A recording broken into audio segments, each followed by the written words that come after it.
What's up, people? Welcome back to the channel. Welcome to my new subs. Thanks for joining us. This is going to be fun. Today I want to talk about a little company called Petrified Fish. It's an outdoor gear company that specializes in usable, robust, budget-friendly knives. This video is not sponsored by them, by the way. I purchased all these knives with my own money, either during sales or at full price. I just really like these knives, and I think they're incredibly affordable for what you get, and I think you guys should know about them. I did a little research, and it appears that they have an official AliExpress page that seems to have more information available for their products than their official website does, which I thought was pretty interesting. Maybe that's where they started. I'm not sure. Anyways, we have a few knives to go over, so let's get this party started. So I'm just going to start from the left. So this is the Beluga, or the PFP01. It's an 8.27-inch steel-lined dual-opening liner-locking knife with a bearing-driven 3.62-inch modified drop-point blade made in K110 steel. My version is sporting the brown micarta scales and the black stonewash blade and hardware, and the pocket clip is reversible on this one. Thanks, Petrified Fish! It's a moderately heavy knife at 4.9 ounces, but the weight is mostly in the beefy blade and large steel liners that are actually milled for weight reduction. There's several styles to choose from blue micarta to black G10. One interesting to note is that it sports a tiny rhino on the blade. I thought that was pretty interesting. And while I cannot find any mention of it on their website or anywhere else, the rhinoceros just happens to be my favorite animal. So yeah, that's pretty awesome to me. My one complaint with this one though is the ergos. I know I'm going to be using this knife for a while. For my more hard use knife chores like making feather sticks or breaking down a bunch of cardboard, I make sure to put on gloves. This knife is tough and large. They still get fatigued by the need for more ergonomics. So it's just, as I'm using the knife, after a while, the liners, it just feels like a big steel rectangle in my hand. And that's not a big complaint, but if you're looking for a knife to use at work all day, you might want to take that into some kind of consideration. With that being said, I mean, I use simple work gloves and this knife works just fine.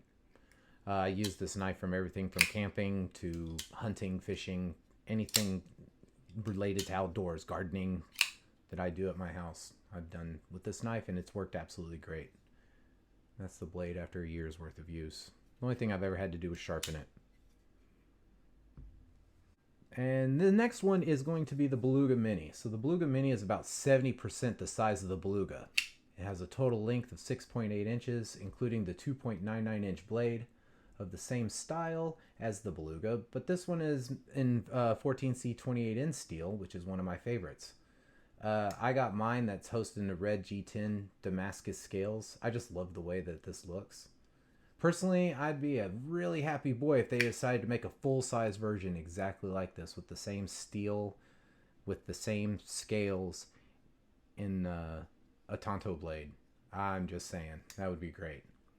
However, while the ergonomic issues are not present on this little fella, my complaint is that it's a little on the expensive side. I mean, this thing is like $50 to $55 depending on where you go. And I understand that 14C28N is, you know, a little bit more expensive of a steel than K110 steel, but I can't imagine it's enough to where this knife is more expensive than the Beluga, which is $48.99. So I just think that's interesting. Next, we're going to pick up the PF838. So this was the first petrified fish knife that I ever bought. And unlike the newer models, this is one of the first ones, so it seems like that it doesn't have a name. It's just the 838. And it's only got the one method of deployment, which is just the flipper tab. I should also start off by saying that right now, today, this knife is $29.99.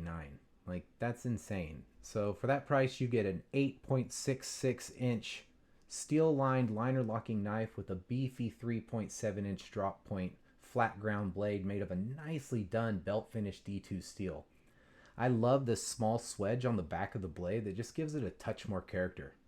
The scales are micarta and textured in like they're a G10, but they're textured like micarta. And they've got this overlay of carbon fiber, at least I think it's an overlay. If that is an inlay, it's got some of the tightest tolerances I've ever seen on a knife. in my opinion, this knife design is absolutely beautiful. I love the way it looks. I love the way it feels. Everything is just great, except for the fact that it's so heavy. This knife is incredibly heavy. If you see how just beefy, it's got these exposed steel liners, you know, and it's a beefy knife. It's got a big, thick blade. It's, you know, the blade is really long. I mean, what are we talking? 3.75 inches, 3 3/4 inch long blade.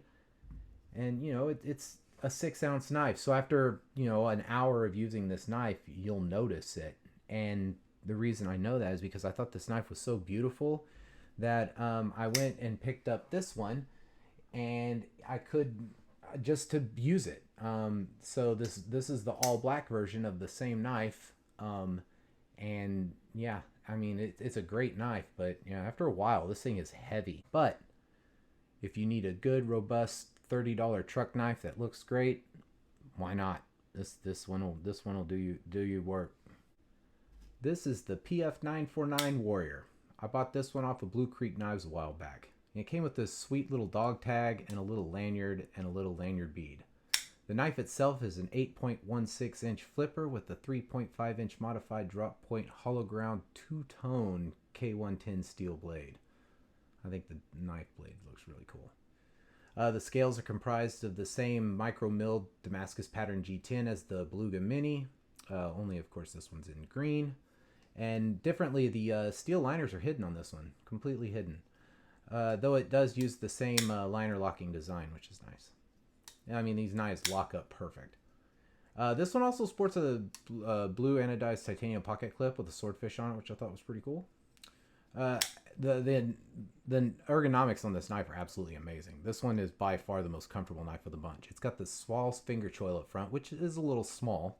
But you could still get your finger up there and use it with, even if you have bigger hands, bigger fingers, you can still get up there and you know, choke up on the blade and really use the knife if you need to. And then of course you don't have to use it if you're really doing some like pull cuts or anything like that. The back of the blade is kind of beveled and rounded, which makes it look even thicker than it actually is. I would say my only complaint with this knife, honestly, is the fact that the pocket clip is not reversible. I'd say that and the single method of deployment. I mean, but those are really nitpicks. That's really just it. I mean, that's not a big problem at all. Lastly, we're going to come up to the PFP04, the Havrog. And this is a chunky little 7.48 inch knife with 3.15 inches of that being the blade. Which is just a wedge of a blade that's in K110 steel.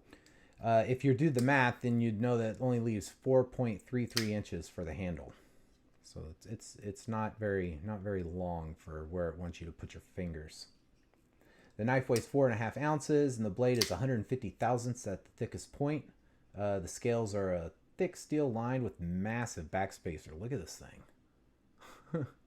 I don't know why they just made this huge. I mean, I guess it's to accommodate the blade, but still, it's just the backspacer's big. My version is the black stonewash with the green micarta scales, but there's, like all these other knives, there's several to choose from. And it's funny, because while this one is one of the more popular styles from my Reddit post a while back about these knives, personally, it's my least favorite. It's just incredibly uncomfortable in my hand. And considering all the milling and beveling going on around the handles and scales, I'm surprised at the uncomfortableness. But the uncomfortableness comes from the fact that the knife is so short that I feel like I got a finger slipping off.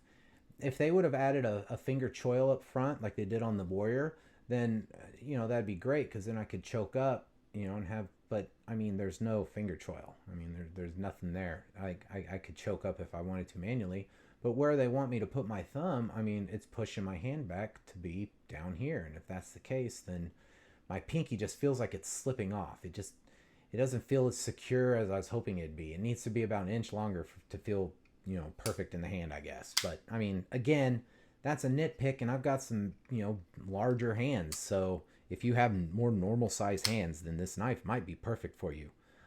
It's like I said though, because of it's a wedge-like blade. I mean, it's not incredibly slicey. So overall, between the design choices and solid build quality that appears to be present, I cannot think of a reason not to recommend Petrified Fish for just a solidly built, budget-friendly knife. I mean, you can find their knives at Blue Creek Knives, White Mountain Knives, AliExpress, Blade HQ, so many places. I think that's going to do it for this video. All this talk of fish makes me want to go fishing. Have a good day, guys.